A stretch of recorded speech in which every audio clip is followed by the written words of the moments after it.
हाँ तो एक बार फिर से बता देता हूँ, मिस हो गया अगर।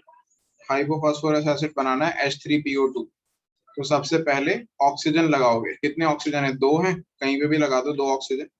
जो खाली बचेंगे बॉन्ड्स उन पे लगाओगे हाइड्रोजन। दो हाइड्रोजन लग गए, लेकिन हाइड्रोजन है टोटल तीन, तो तीन हाइड्रोजन लगाने, तो एक हाइड्रोजन को किसी भी ऑक्सीजन पे लगा। ठीक है। अब जो ऑक्सीजन सिंगल बॉन्डेड बच गया और जिसका हाइड्रोजन नहीं लगा, उसका बॉन्ड डबल कर। ठीक है, ये बन गया आपका हाइपोफॉस्फोरस एसिड का स्ट्रक्चर। फिर आ गया आपका फॉस्फोरस एसिड अगला। ठीक है, फॉस्फोरस, कई बार ऑर्थोफॉस्फोरस भी लिखा होगा या फिर फॉस्फोरस एसिड भी हो सकता है। ऑर्थो है शायद, एक बार देख लेना। फॉस्फोरस एसिड, तो ऑर्थोफॉस्फोरस एसिड है H3PO3। फॉस्फोरस एसिड भी बोल सकते हैं, ऑर्थोफॉस्फोरस भी बोल सकते हैं। तो इसमें वही करना है, फॉस्फोरस बनाया, टेट्राहाइड्रल स्ट्रक्चर बना दिया इसके अराउंड। पहले क्या लगाएंगे? ऑक्सीजन, तो तीन ऑक्सीजन है इस बार, तीन लगा दिया। फिर जो सिंगल बच गया, खाली बच गया बॉन्ड, उस पर H लगाया। तीन हाइड्रोजन है, तो एक इस पे लग गया, एक इस पे लग गया, एक इस पे, जो ऑक्सीजन बच गया वो डबल बॉन्ड हो गया। ठीक है, ये स्ट्रक्चर हो गया। तीसरा होता है ऑर्थोफॉस्फोरिक एसिड। ऑर्थोफॉस्फोरिक एसिड है H3PO4। ठीक है, H3PO4 में वही करेंगे फिर से। इस बार चार ऑक्सीजन है, तो चारों पे ऑक्सीजन आ जाएंगे। हाइड्रोजन अब तीन है, तो तीन पे हाइड्रोजन लगा देंगे, और एक जो बचेगा वो डबल बॉन्डेड हो जाएगा। ठीक है, अब वैसे और भी दे रखे हैं, but these three are the main acids that are most commonly used. ठीक है, उसके अलावा पॉलीमेरिक फॉस्फोरिक एसिड होते हैं, वो मैं बताऊंगा अभी फॉस्फोरस के पॉलीमेरिक एसिड्स कौन से होते हैं। लेकिन उससे पहले मैं इनके बारे में एक चीज और बता दूं, कि एक चीज होती है बेसिसिटी। बेसिसिटी होता है कि कितने हाइड्रोजन आयंस ये रिलीज कर सकते हैं।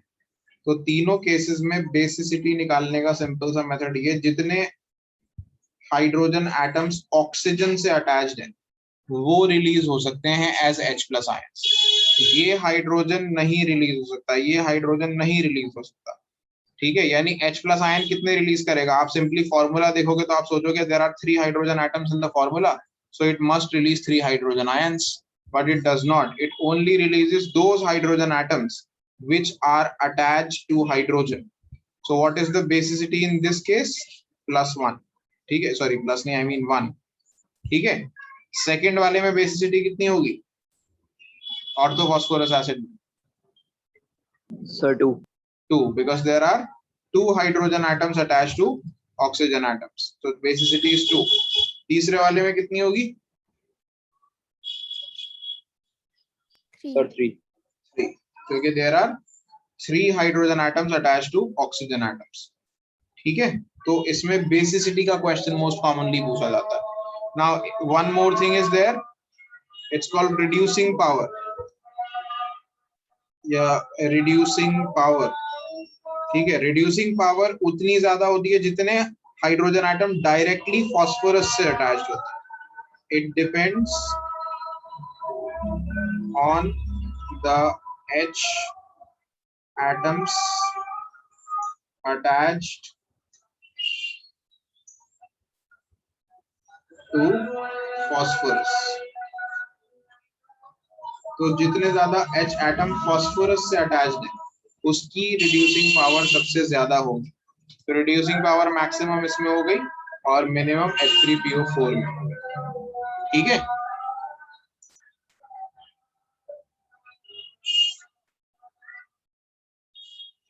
therefore H3PO2 has highest reducing power, H3PO3 has slightly less, and H3PO4 has the least reducing power। ठीक है, समझ में आया ये बात? Yes, sir.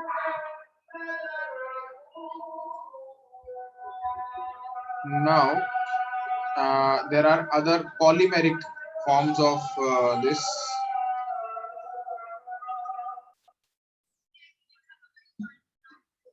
phosphorus। What are the other polymeric forms?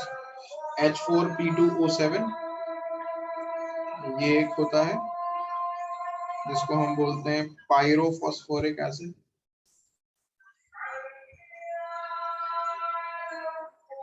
ठीक है, तो H4P2O7 is pyrophosphoric acid.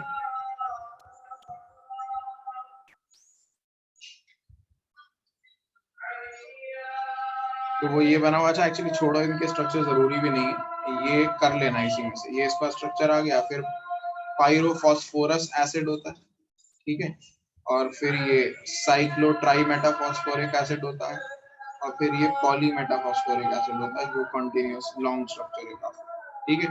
जो तीन मैंने कराए उनके स्ट्रक्चर ज्यादा इंपॉर्टेंट है, याद रखना, बाकी इतना जरूरी नहीं। तो अगर हो जाए तो अच्छी बात है, नहीं हो तो कोई बात, ठीक है। इसके बाद बेसिसिटी मैंने बता ही दिया। अच्छा, एक रिएक्शन और याद कर लेना है आपको। हाँ, व्हाट हैपेंस, देखो ये तो वही लिख दिया, एग्जांपल तो वही आ गया। How do you account for the reducing behaviour of H3PO2? तो रिड्यूसिंग बिहेवियर H3PO2 का किस वजह से होता है? Because of the 2 hydrogen atoms directly attached to phosphorus atoms, ठीक है। उसके बाद बेसिसिटी H3PO4 की कितनी होती है? 3, आपने निकाल ली है। उसके बाद पूछा what happens when H3PO3 is heated. तो H3PO3 को जब हम हीट करते हैं तो क्या होता है? तो उसका एक रिएक्शन है, केमिकल रिएक्शन, ये दे रखा है आपको एक यहाँ। H3PO3 को जब आप हीट करते हैं, एरो पे एक्चुअली इन्होंने हीट लिखा नहीं, ये प्रॉपर्ली रिएक्शन ऐसे लिखा जाएगा, H3PO3, एरो पे आप लिखोगे हीट या ट्राइंगल बना दोगे, तो ये H3PO4 और PH3 में कन्वर्ट होगा। खाली रिएक्शन लिखने से काम नहीं होगा, आपको ये लिखना पड़ेगा इट अंडरगोज डिस्प्रपोर्शनेशन रिएक्शन, ठीक है। क्यों? क्योंकि इसकी oxidation state reduce and oxidise दोनों हो रही है, it is getting oxidised as well as reduced simultaneously, ठीक है। तो ये देखो,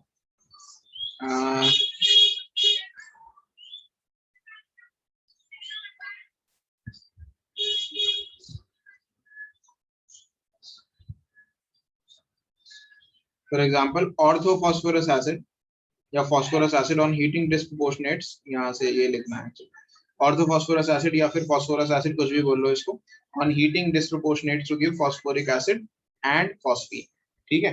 तो this is what happens when you heat phosphine, ठीक है, दिस इज इंपॉर्टेंट। ये क्वेश्चन एक्चुअली देखो सीधी सी बात है, जिस जिस टॉपिक पे क्वेश्चन दे रखा है वो टॉपिक इंपॉर्टेंट है, ठीक है, यानी सारे क्वेश्चंस इंपॉर्टेंट है basic.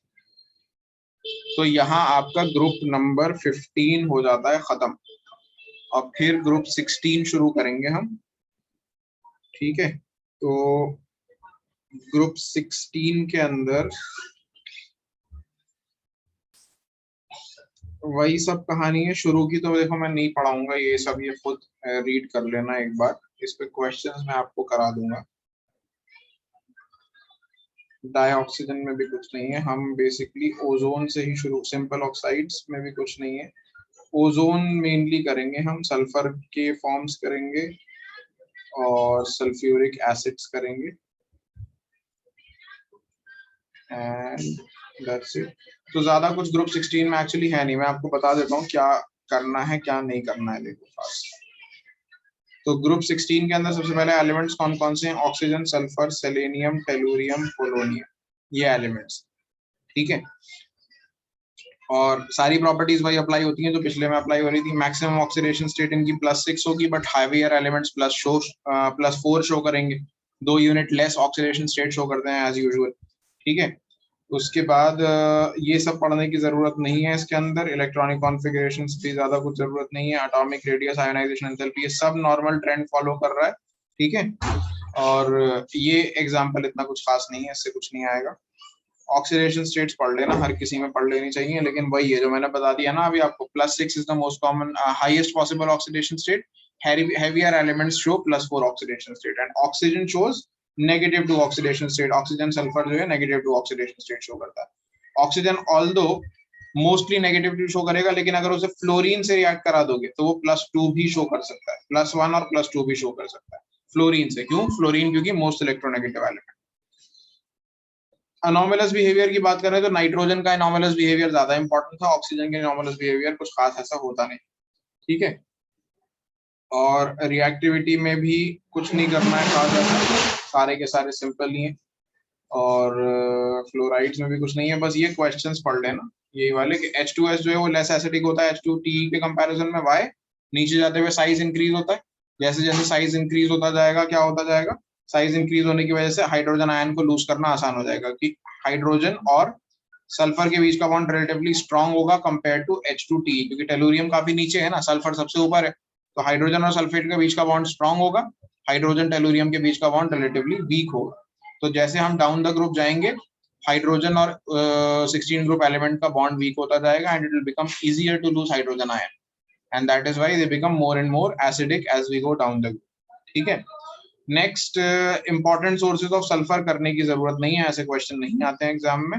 Right the order of thermal stability of hydrides of group 16। Thermal stability का ऑर्डर वही है, नीचे जाते हुए थर्मल स्टेबिलिटी घटती जाएगी। ठीक है, H2S की थर्मल स्टेबिलिटी सबसे ज्यादा होगी, H2O की थर्मल स्टेबिलिटी सबसे ज्यादा होगी, H2S की उससे कम, H2Se की उससे कम, H2Te की उससे कम और H2 पोलोनियम की उससे भी कम।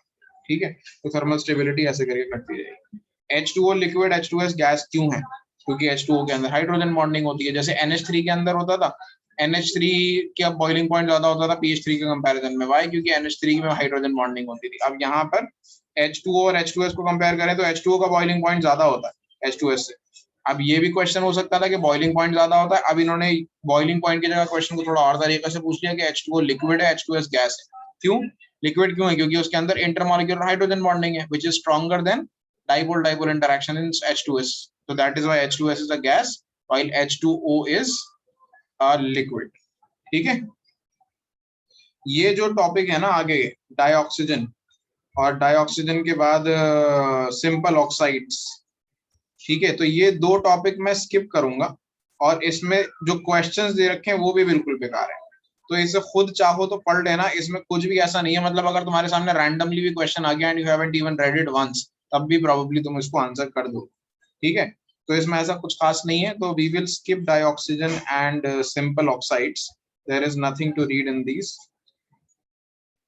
हम ओजोन से शुरुआत करेंगे। ठीक है, इस ग्रुप की ओजोन से इंपॉर्टेंट क्वेश्चंस आते हैं और सल्फर के फिर एलोट्रॉपिक फॉर्म से आएंगे। ठीक है, तो मैं ओजोन आई थिंक पढ़ा देता हूं आज, सल्फर के एलोट्रॉपिक फॉर्म नेक्स्ट क्लास में पढ़ा दूंगा। तो ओजोन देख लो, ओजोन क्या है? ऑक्सीजन का ये एलोट्रॉपिक फॉर्म में है। मेनली स्ट्रेटोस्फीयर में अर्थ से 20 किलोमीटर की हाइट के ऊपर ओजोन एग्जिस्ट करता है मेनली, लेकिन थोड़ा बहुत ओजोन अर्थ के हमारे जो ट्रोपोस्फीयर यानी हमारे लोअर एटमॉस्फेयर में भी होता है, लेकिन अगर उसकी कॉन्सेंट्रेशन 100 ppm से ज्यादा बढ़ गई तो वो हमारे लिए डेंजरस हो सकता है। अगर हमारे एटमॉस्फेयर में यानी लोअर एटमॉस्फेयर में ट्रोपोस्फीयर में अगर उसकी कॉन्सेंट्रेशन 100 ppm से ज्यादा बढ़ गई तो that becomes dangerous for us. But अगर ये स्ट्रेटोस्फीयर में प्रेजेंट है तो वो बहुत बेनिफिशियल है हमारे लिए, because it blocks the UV radiation from the sun. If the UV radiation reaches us, they will cause skin cancer and many other diseases in humans as well as plants. ppm क्या depict करता है? क्या? दोबारा बोलो। तो ppm क्या depict करता है? ppm मिलीग्राम पर लीटर, यानी 1, अगर मैंने लिखा 1 ppm तो 1 पार्ट्स पर मिलियन होता है इसका मतलब, यानी 1 पार्ट ओजोन। मैंने बोला अगर 100 ppm बोल रहा हूँ ना मैं, 100 ppm ओजोन का मतलब है 1 मिलियन पार्ट्स एयर के अंदर 100 पार्ट्स ओजोन, पार्ट्स पर मिलियन। ठीक है, इसको मिलीग्राम पर लीटर के इक्वल भी मानते हैं। तो 100 ppm या 100 मिलीग्राम पर लीटर हो गया 1 लीटर एयर के अंदर 100 मिलीग्राम ओजोन। अगर इससे ज्यादा हुआ तो it will become dangerous for us. ठीक है, अच्छा तो ये हो गया। अल्ट्रावायलेट रेडिएशन से हमें प्रोटेक्ट करता है और प्रिपेयर कैसे होता है, प्रोड्यूस कैसे होता है? देखो, यूवी लाइट की प्रेजेंस में O2 के मॉलिक्यूल पहले नेसेंट ऑक्सीजन में टूट जाते हैं। जो सिंगल एटॉमिक ऑक्सीजन होता है ना, इसे नेसेंट ऑक्सीजन कहते हैं। फिर ये नेसेंट ऑक्सीजन के मॉलिक्यूल नॉर्मल ऑक्सीजन मॉलिक्यूल से रिएक्ट करके O3 बनाते हैं। अब ये जो सेकेंड वाला रिएक्शन है ये भी यूवी रेस से कैटलाइज होता है और ये एक रिवर्सिबल रिएक्शन। तो स्ट्रेटोस्फीयर के अंदर ओजोन बनती भी रहती है और साइमल्टेनियसली टूटती भी रहती है। लेकिन अगर हम स्ट्रेटोस्फीयर के अंदर क्लोरोफ्लोरोकार्बन्स रिलीज करते हैं जो हमारे एयर कंडीशनर या रेफ्रिजरेटर से रिलीज होते हैं, तो क्या होता है, जो रिएक्शन है उसका बैकवर्ड डायरेक्शन की स्पीड बढ़ जाती है। तो ओजोन जो है वो डिप्लीट होना यानी ब्रेक डाउन होने की स्पीड बढ़ जाती है और उसके प्रोड्यूस होने की स्पीड उतनी ही रहती है। ठीक है, तो ओवरऑल ओजोन का डिप्लीशन होने लगता है। ठीक है, इसी की वजह से जो है ओजोन लेयर की थिकनेस कम हो जाती है, और वो थिकनेस सबसे ज्यादा जो डिक्रीज हुई है वो अंटार्कटिका या आर्कटिक के ऊपर हुई है। ठीक है, अब वो क्यों होती है वो बहुत एटमॉस्फेरिक केमिस्ट्री उसके अंदर पढ़नी पड़ेगी आपको, तो वो अभी समझाने का चीज नहीं है, उसके लिए एटमॉस्फेरिक केमिस्ट्री पढ़नी पड़ती है। बट वहां पे ओजोन लेयर की थिकनेस कम हो गई है और उसी को ओजोन होल कहते हैं, and that is very dangerous for life in the ocean as well as in the forest, क्योंकि अंटार्कटिक आर्कटिक के अंदर ह्यूमन लाइफ तो उतनी ज्यादा नहीं है, तो फिर भी हम क्यों कंसर्न है, क्योंकि ये बाकी ओशन के लिए, ओशियानिक एनिमल्स और प्लांट्स के लिए भी काफी डेंजरस होती है। ठीक है, ये हो गया। इसके बाद प्योर ओजोन जो है वो पेल ब्लू गैस होती है, डार्क ब्लू लिक्विड होती है, और सॉलिड फॉर्म में अगर आ जाए तो वायलेट ब्लैक कलर की होती है। ठीक है, इसका एक कैरेक्टरिस्टिक स्मेल होता है, स्मॉल कॉन्सेंट्रेशन के अंदर हम, क्या बोल रहे हो, दोबारा बताओ। सब पेल ब्लू गैस हाँ, और गेज डीप ब्लू लिक्विड हो गया, एंड वायलेट काफी ब्लैक ज्यादा सॉलिड। वॉयलेट। हाँ, मतलब जैसे जैसे गैस से सॉलिड की तरफ जाएगी उसका कलर डार्कर होता जाएगा बेसिकली। ठीक है, बेसिकली सर जैसे उसके पार्टिकल्स करीब आते जाएंगे वो ज्यादा विजिबल होंगे, हाँ बस ऐसे ही समझ लो उसका कलर डार्कर हो जाएगा। हाँ, ठीक है। अब मैंने बताया था 100 ppm 100 पार्ट्स पर बिलियन से ज्यादा होती है तो it becomes uncomfortable to breathe and it causes headache and nausea.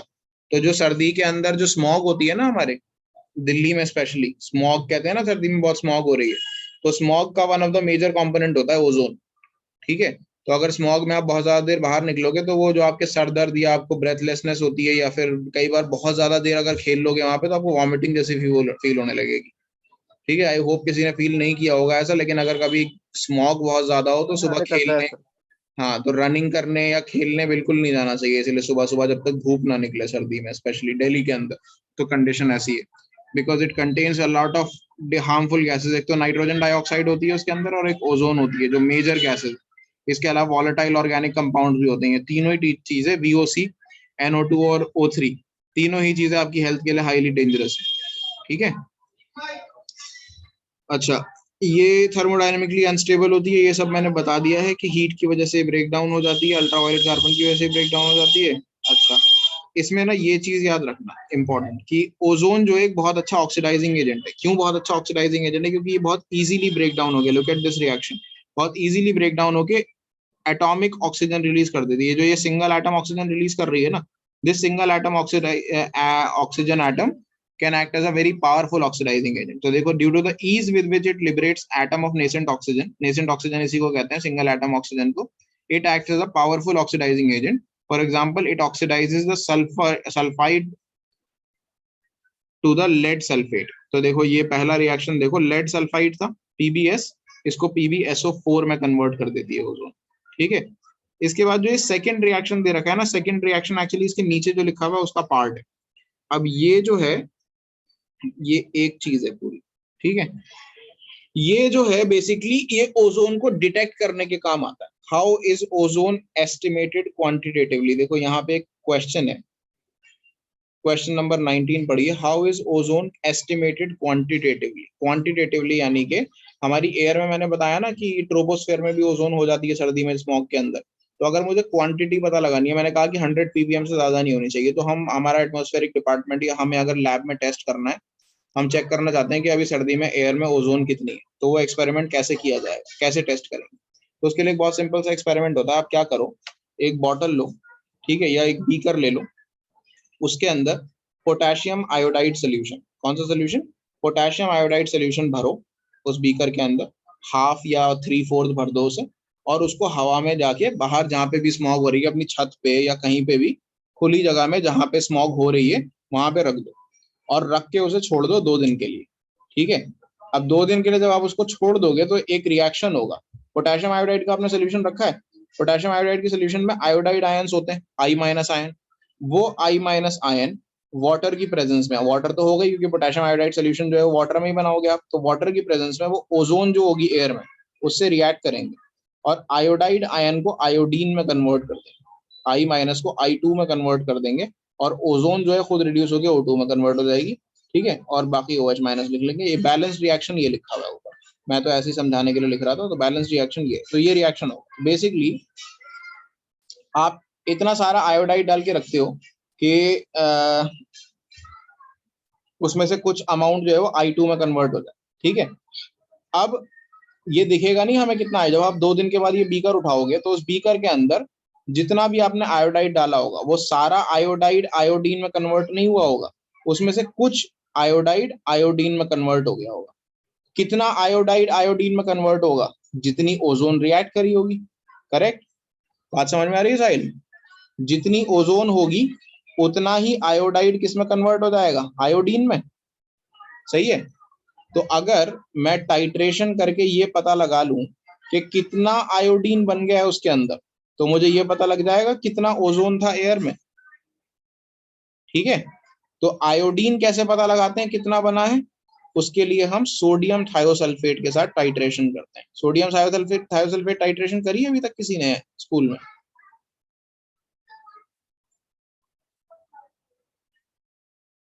नहीं करी है? हाँ सर जी, H2SO4 के साथ करिए। हाँ, तो H2SO4 के साथ करी है ना आपने, तो कोई बात नहीं। सोडियम थायोसल्फेट जो है बेसिकली वो आयोडीन को रिड्यूस करके वापस आयोडाइड में कन्वर्ट कर देता है, ठीक है। तो बेसिकली सोडियम थायोसल्फेट के साथ टाइट्रेट करके आप ये पता लगा सकते हो कि कितना आयोडीन बना था, और कितना आयोडीन बना होगा जितना ओजोन होगा। तो आपको ओजोन इस तरीके से क्वांटिटेटिवली एस्टिमेट हो जाता है। तो ये जो मैंने पैराग्राफ जरा मार्क करा है, इससे ध्यान से पढ़िए जरा ये एक बार। सर थोड़ा आउट ऑफ कॉन्टेक्स्ट डाउट है, बट सर क्या पूछ सकता हूँ अभी? हाँ हाँ, बोलो बोलो।